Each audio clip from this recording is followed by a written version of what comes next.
What boundaries did you set for yourself in that environment? Um, in that environment, basically, we had a rule. Um, you gotta stand for something. If you don't, you'll fall for anything. Um, you never take drugs from nobody you don't know.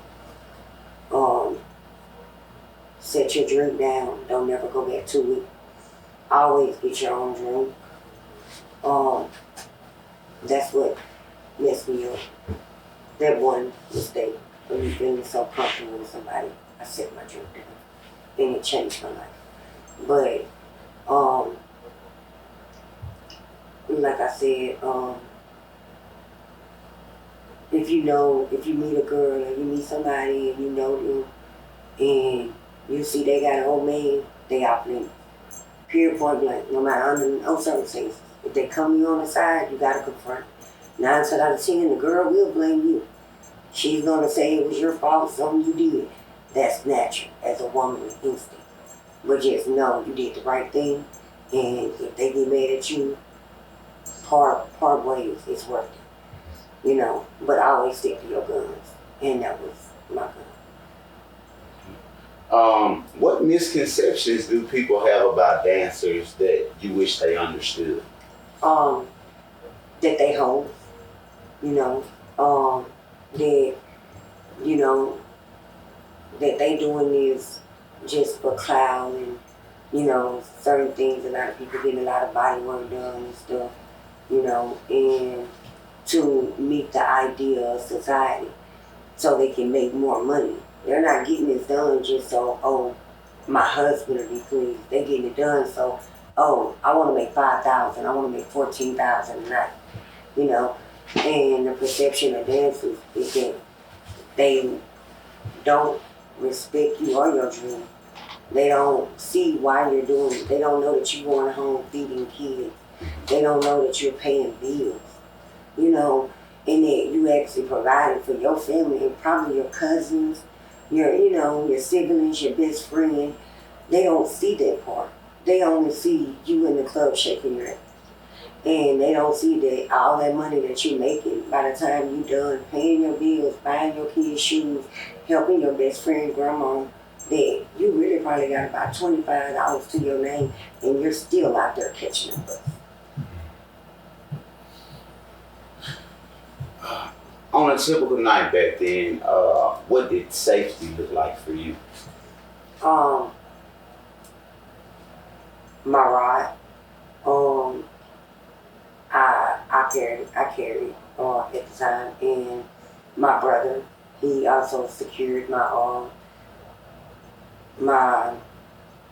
clubs when I danced.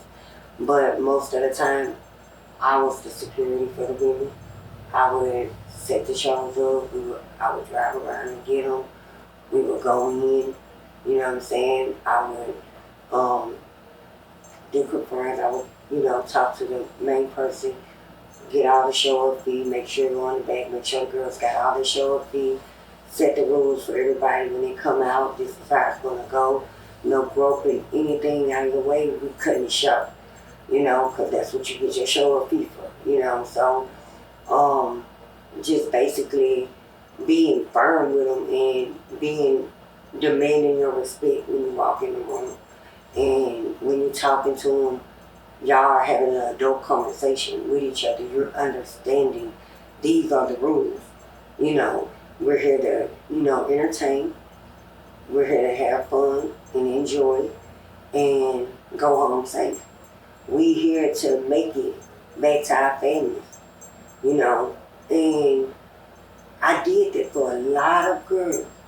And I did that for a lot of people. But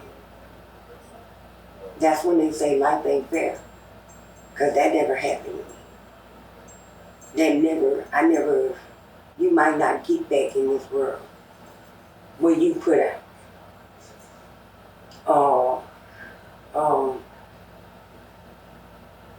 But you can't expect you out of the world. And that was what I had to learn over a lot of years.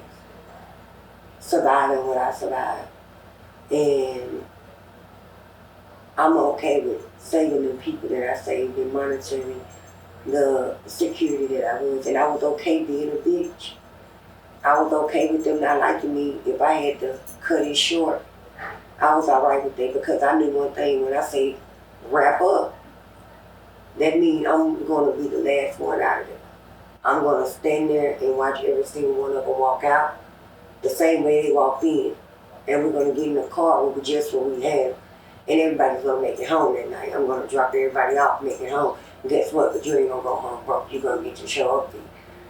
You might not be able to, go pay a mortgage, but you could definitely pay your light bill, and pay your babysitter. And that's what it was about. And the team, the girls that we had, we would have one girl stay back and watch the kids if we had kids. You know what I'm saying? She made quite a bit of money for it. So we all shared it. It was like everybody did what they needed to do to make sure everybody ate. And that's what it was. Looking back now, what do you wish people understood about the woman you were before this allegation ever existed? That you can go from most loved to most hated in one day, and I never understood that power that society had. And all I did was I didn't even tell what happened to me. The world did. The police did. The paperwork did. The doctors did. All this stuff did. And to tell the truth and nobody believed you, it's like, man, that's the most horrible feeling in the world. Because I went back to a child, when we was getting molested, or we was getting touched, and we told our people, and nobody believed us. Nobody believed us. And we had to go back to that home and live in that tragedy and let it happen again and again and again. And that's what it felt like. Like it's constantly happening and nobody believes you. But like I tell everybody, it's okay not to be believed, but stay true to your truth. Because somebody's gonna listen.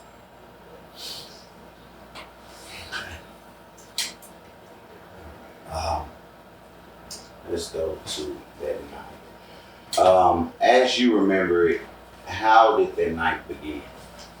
I'll never forget it. I had came to my mama's house in the projects.